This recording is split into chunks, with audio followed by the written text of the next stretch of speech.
النهارده تعادل بتعمل خساره، وعندنا منتخب مصر منتخب رجاله. ولما تذكر حمدي فتحي تقول حمدي به فتحي، ما تقولش حمدي فتحي كده.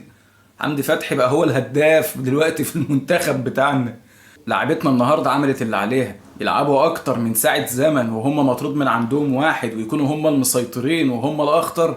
النهارده احرجوا منتخب الجزائر، والمدرب بتاعنا فيتوريا كان لا اتعامل مع الماتش صح واتعامل معاه 10/10.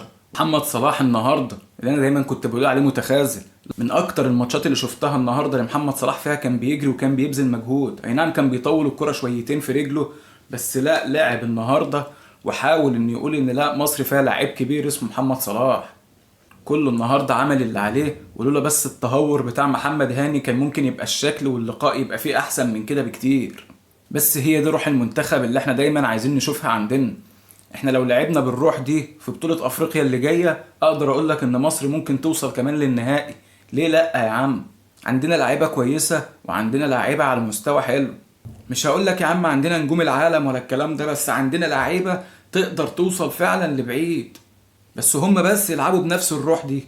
انا اللي مزعلني النهارده اللي احنا اتعادلنا، احنا كان من حقنا نكسب النهارده، كنا احنا فعلا الاخطر وكنا احنا فعلا الافضل.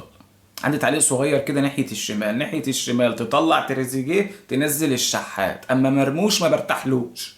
ودي وجهة نظر انا، تتفق تختلف براحتك. في مجمل اللقاء النهارده احنا بنقول ان منتخبنا منتخب رجاله بيديك امل ان احنا نقدر نعمل حاجه في بطوله افريقيا اللي جايه، ويعني نامل ان هو يوصل للنهائي. وليه لا ما ناخدش البطوله؟ ياما دخلناها وما كناش احنا المرشحين ليها وخدناها. بس احنا لو لعبنا بالروح دي وبالقتاليه دي لا نقدر. عموما هارد لك النهارده المنتخب المصري، وان شاء الله نقدر نحقق حاجه في البطوله اللي جايه.